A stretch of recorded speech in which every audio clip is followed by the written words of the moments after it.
Welcome back. You're watching To The Point. It's no exaggeration to say that Rahul Gandhi's Vanishing Act has stunned the country and shaken his party. For even the lowliest of politicians, the budget session is a critical time. This is not just the Modi government's first budget. It coincides with contentious attempts to change the Land Acquisition Act, which is widely considered Rahul Gandhi's personal achievement.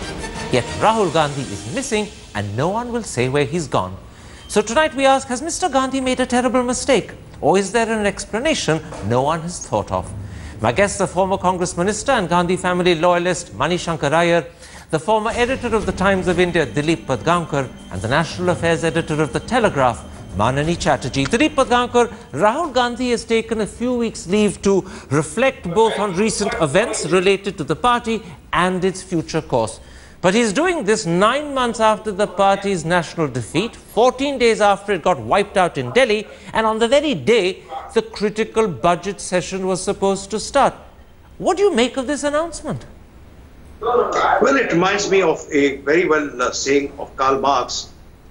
History repeats itself twice, first as a tragedy and a second time as a farce. The tragedy, as you said, was the defeat of the Congress in the Lok Sabha elections, the defeat in successive state assembly elections, the duck that they received in Delhi after 15 years of ruling Delhi.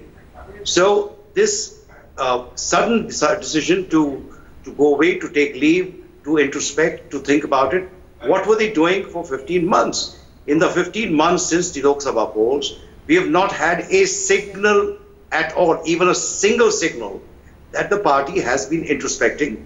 I understand that some kind of a report was prepared. We don't know what the contents of the report are. But the fact is, neither Congress President, nor the Vice President, nor any other senior leader of the Congress party has told us what this whole introspection is about. So what is he going to do now, which he could have done much later, or much earlier? Absolutely. All I'll do is to point out that it's 9 months since the Lok Sabha elections, not 15, but that's a very small, minor point. No. I mentioned 15 because the lead up to the elections clearly showed, even earlier as AICC General Secretary, he faced rout after rout after rout. Okay. That's what I had in mind. Now, Manani Chatterjee, this was clearly not just a surprise, but a very sudden decision, because just 24 hours earlier, Congress was saying that Rahul Gandhi was going to lead the protests against the land acquisition amendments in Jantar Mantar tomorrow. Come tomorrow, he'll be gone. Do you think this all happened very, very suddenly without anyone having any inclination, any intimation? I think it's typical of what is happening in the Congress and of Mr. Gandhi in particular. I think the most charitable, sort of conclusion one can reach that he was actually working hard.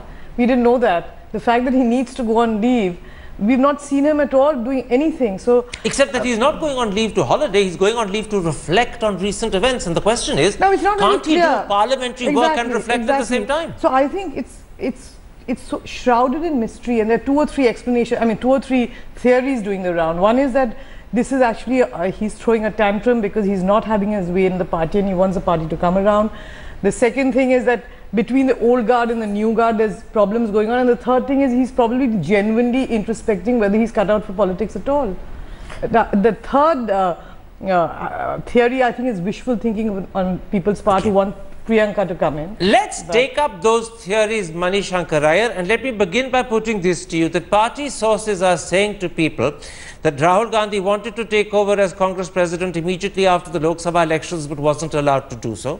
They're saying that he wanted to change several state presidents and general secretaries but again wasn't allowed to do so.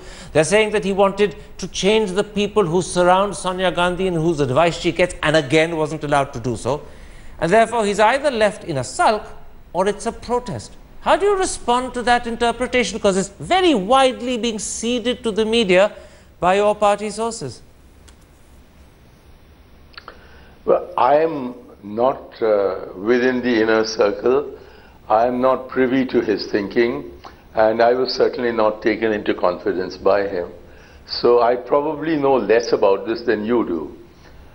But the fact of the matter is that I think what it underlines is that although our party is often described as a dynastic party where nobody is allowed to say anything and they just have to toe the line, the fact of the matter is that there has been intensive introspection going on at the higher echelons of the party.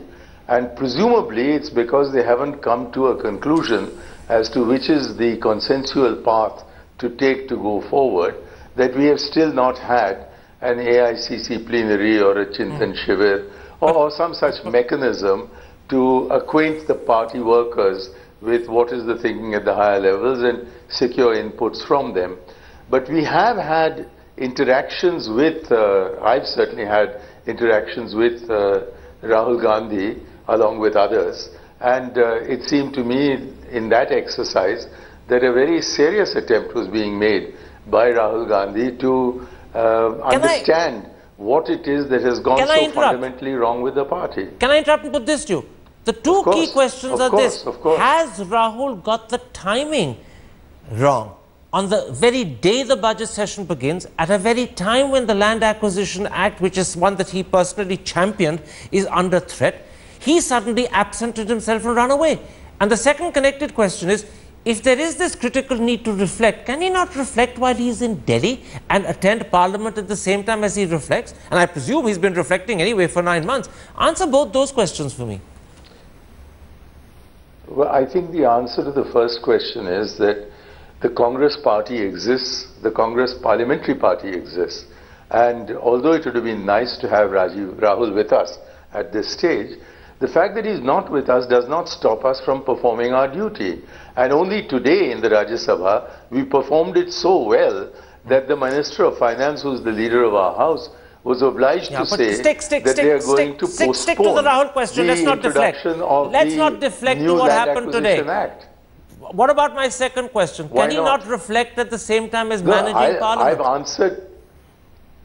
I've answered your first question, and please acknowledge that, and now I will come to your second question. Your second question was, could he not have timed it otherwise? Could he not have reflected in Delhi? My answer to both is yes. But nevertheless, he's taken this decision to go, and it hasn't harmed my party. So when you say he could have... on the ball, and we're still doing what we want to do. So are you also saying the timing is bad? I'm not saying that at all. I'm saying that I wish he were with us, but I would have wished that at any time that he left us. Okay. Don't forget that we've been through periods when we haven't had the leader with us. We had a period when Sonia Gandhi was seriously ill, and Parliament was on, but we ran Parliament. There was a time when Dr. Manmohan Singh was ill, and we were still able to carry on as a political party. And therefore, the fact that Rahul Gandhi is not with us today is not a happy-making event, but nevertheless it is one that we can surmount. Absolutely, you make him sound dispensable. You know you're making him sound dispensable. Can Rahul... You're making him sound dispensable. Whether Rahul could not... You asked me whether Rahul could not reflect sitting here in Delhi. I presume that is what he has been doing thus far, but he has decided that he wants to move himself away from current events in order to reflect on them more deeply. Okay. You didn't call me when Arvind Kejriwal Mani, let's not deflect to Arvind Kejriwal. I want to keep this focus sharply on Rahul. He's too important because the party that he is vice president of is so important. Let me bring in Dilip Padgankar and put to you what Mani didn't want to answer, which is the source-based information we're getting about how Rahul's attempts to either become party president or to change state presidents or to change general secretaries was being thwarted or at least checked.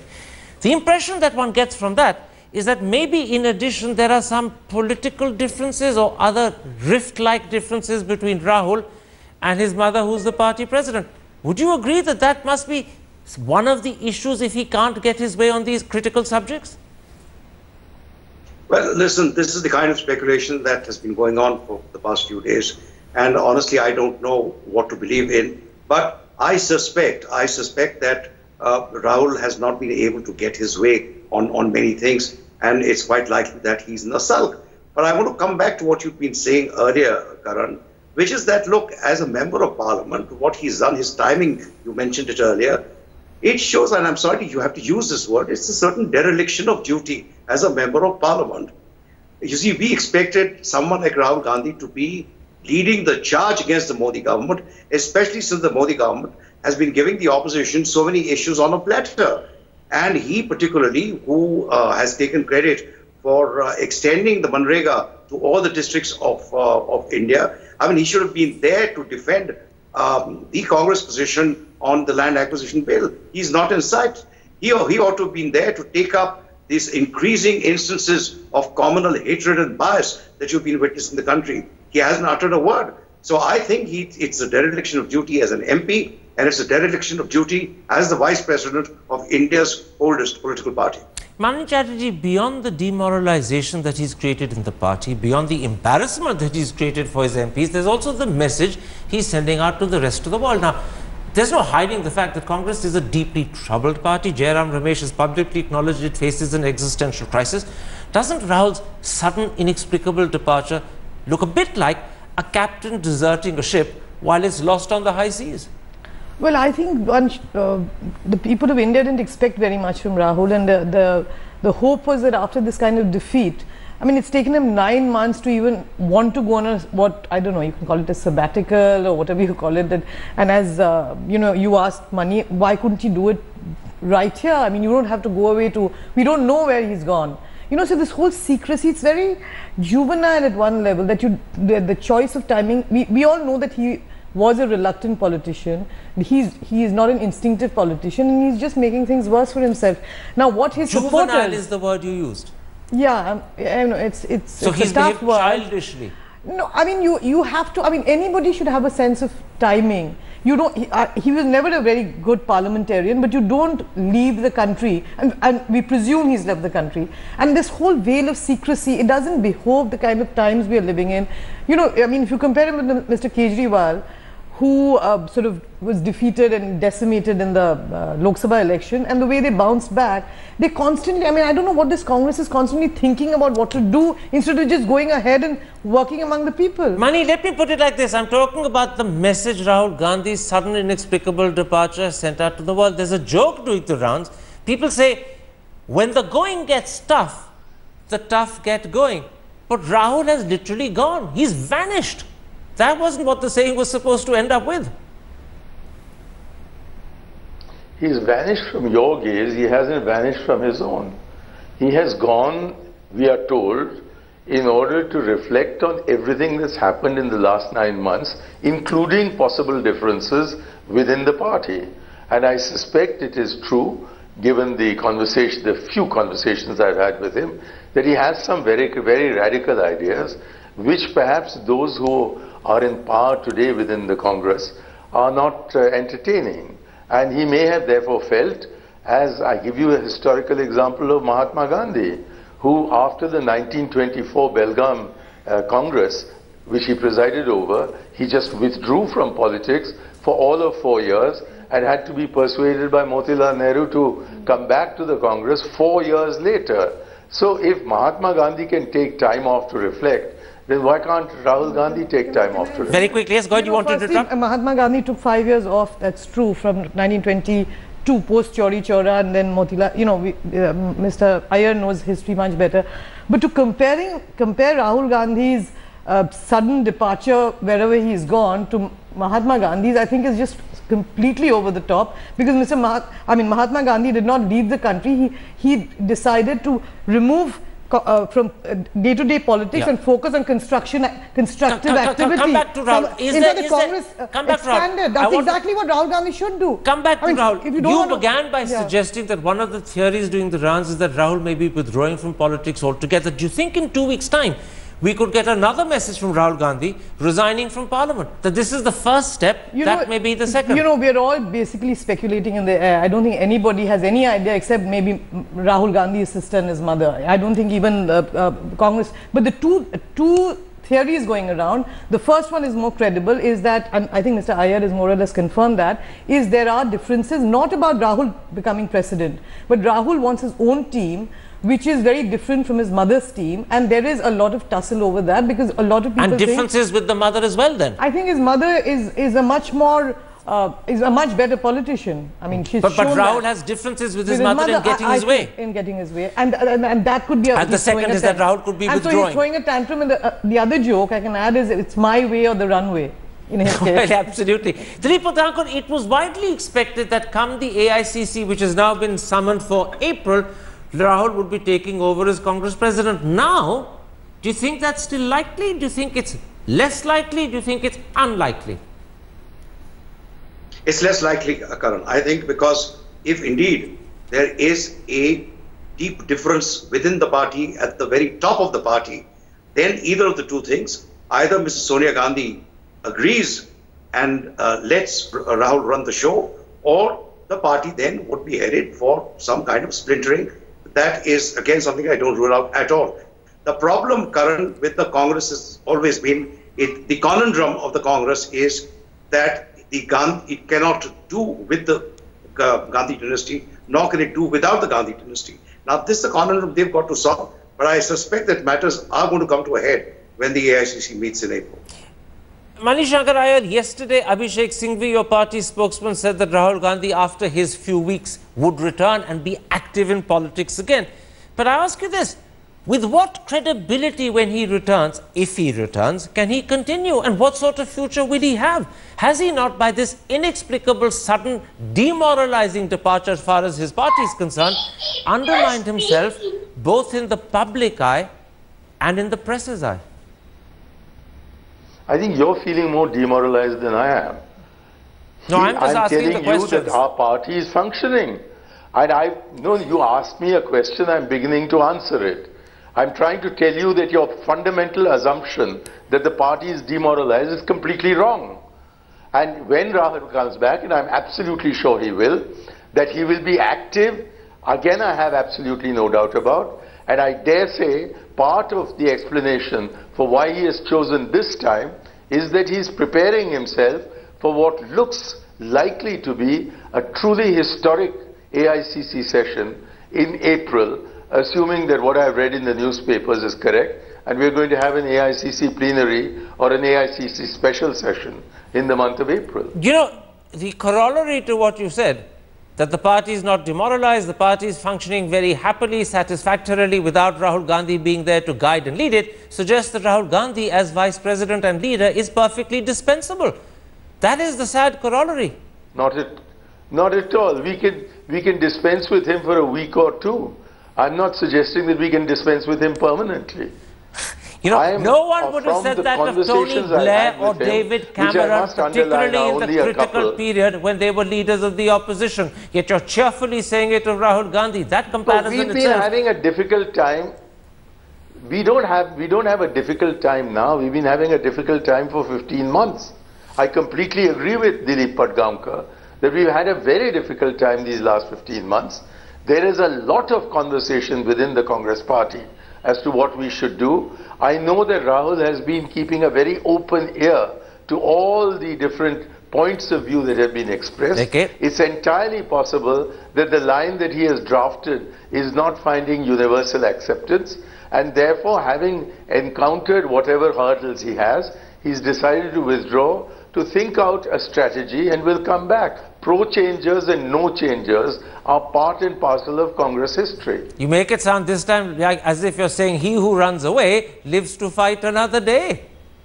You know, you're not making it any better for your party with these explanations. When the pro-changers and the no-changers were fighting each other. That's exactly what he did. Let me come back. You may not like the comparison, but I'm giving you a clear, several historical instances of how a totally democratic party like the Congress often has differences among its own ranks, and then when the time to take a final decision comes, there is a period of withdrawal, reflection, and then with a well worked out strategy, you come back and seek to implement. Quite right. Withdrawal, reflection, and the question is the third stage renunciation. But let's leave that aside for now. We'll find out if it's going to happen in due course. I want to come back to this question of what this has done to Rahul's image. I said a moment ago that he's undermined his credibility by disappearing, but it may be worse than that. For many people, Rahul Gandhi has become a bit of a joke. He's not just a joke in people's drawing rooms, he's become a joke for journalists. Can a joke end up as Prime Minister of India? Well, Prime Minister of India is a long way to go. We're talking about him becoming the President of the Congress, and Prime Minister, they're down to 44 seats. But I would agree with Mr. Iyer, I mean, in the sense that we cannot write off either the Congress party or the Gandhi family, and it really all depends on Rahul. Now, if we take their word for it, that he's genuinely going, he's withdrawn from, because he has some grand strategy in mind like Mahatma Gandhi before him and Indira Gandhi before him.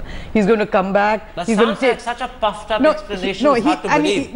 Let me see. And what I'm saying is, then the proof of the pudding is after he comes back, because we've seen Mr. Gandhi do this often. When he went to Niyamgiri, then he went to Bhattaparsad, even in the years when UPA was in power. It's a now you see me, now you don't kind of thing. It's worse. Now you see me take a stand, tomorrow I'll forget it and never take it up again. Yeah, so now Niyamgiri is an example of that. After this long introspection that he's doing, if he comes back and he actually makes the Congress party reinvigorates it, then all good luck to him. But it would take many miracles to come back with credibility, reinvigorate the party that he's run away from. Add all that together. A party just needs to win 2 or 3 elections and then he will cease to be a joke. Let me put it like this to you, Dilip Padgankar.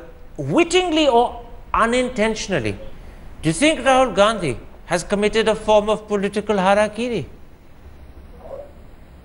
Well, certainly his brand image has committed a harakiri, because we didn't ever know what that brand image was. Was he a jholawala? Was he an agitator? Was he a political leader? Was he a Boy Scout?